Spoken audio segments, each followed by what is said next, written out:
Hello, I'm Dr. Misty Kirby.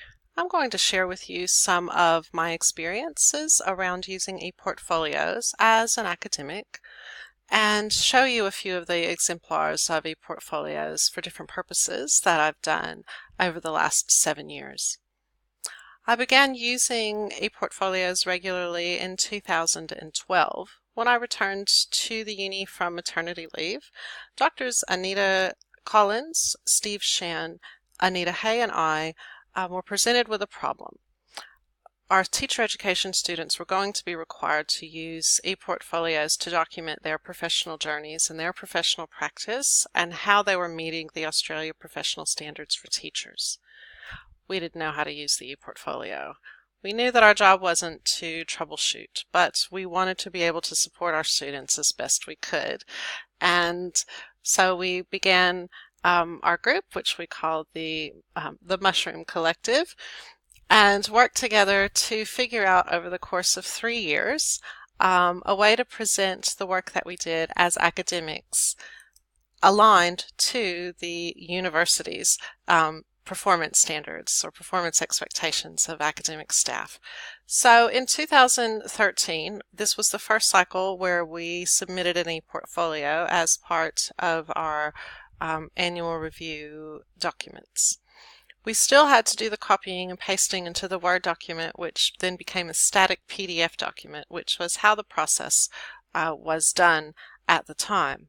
That did not work for us. We needed a more dynamic process. We needed to be able to see, rather than just sitting down at the end of every year for 2 days and trying to remember what we had done the year before. So at the time, we were to evaluate our performance against whatever level of standards that we were saying that we satisfied. So in that 2013 year, I believe in teaching, I went for significant, and in research and service, went towards outstanding.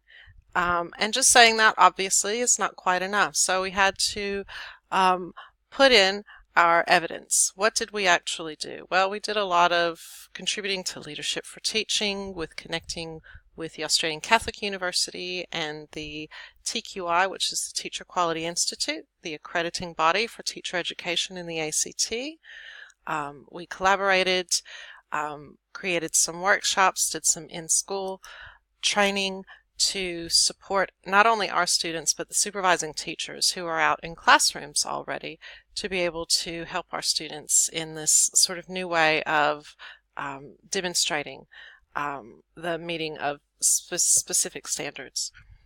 So in this year, the idea is that if we say that we have reached this level, we've provided the evidence. And so if there's any sort of disagreement, then the onus is put upon the evaluation committee to provide their evidence for their judgment. So if you have taken, steps to accomplish or to meet specific strategic goals that the university has set out for you, being able to show evidence that you worked on this grant application and to actually link the grant if of course the OT site, if further evidence is needed, that you were able to provide the committee with sound annotations to be able to make the connections of why becoming part of this collective is considered research impact or things like that. So working with the evidence and actually working with their metrics does have benefits, because you put that standard back on them whenever they say, well, you haven't quite met the criteria for promotion. Okay, we'll go back and let's talk specifically where in my research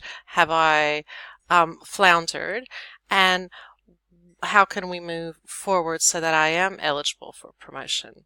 So the idea here is that everything is documented, that there are no questions around how you meet a specific standard when it's being given to you and how you've met a certain criteria. One of the things that we noticed in our time of doing this project was that the panels did not they engaged minimally with actually going in and looking at this. So in 2014, we decided to give a bit of a highlight of teaching, research, and our service to be able to provide sort of a snapshot of what we were doing if the committee weren't willing to sort of click through all these links. That's fine, but the evidence is there if it's needed. We further got the idea to encapsulate, which we started in 2014, to encapsulate who we were and what we stood for. And as part of a driver really for me around issues of social justice in education and ensuring that all students' life chances are improved, no matter if they're school-age students or university students. And so here we were able to demonstrate that we in fact did have evidence to support all of the work that we were doing. Some of the findings that came out of the work that we did, because I did design a study around it that we all worked on, was that we did a lot more than we all thought we did. The work of an academic is high level, it's demanding, but we work in an environment sometimes where the people above us do not exactly know what we do, which was one of the issues that we had one year in the ePortfolio PDR trial, because one of the panel members decided that the ranking that we purported was too high, but we actually went back through the evidence, went back through the criteria, and there was no evidence to support their judgment. It was just they were unaware of things that that one of us had done. It was in the ePortfolio, but so this is, I think, one of those times that provides opportunities for some really high-level discussions on what's going on really with promotion. If we're not evidence-basing it, then really what are we doing? And what's the equity of that? And being able to have evidence to support your idea that you are ready for the next level is invaluable.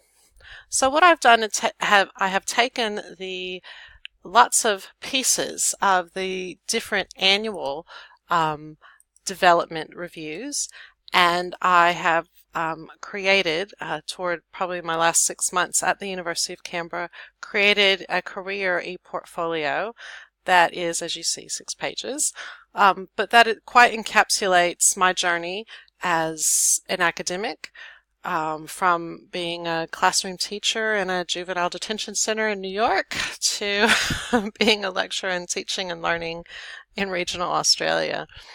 So you get to really see the journey of, back from 2008 presenting at a conference as a graduate student, as a doctoral student, and being able to encapsulate work that has been done over the years, and it's a bit of a reminder of sort of where we've come from and just how much we do and just how much we are located in our work as scholars, especially I believe as international scholars.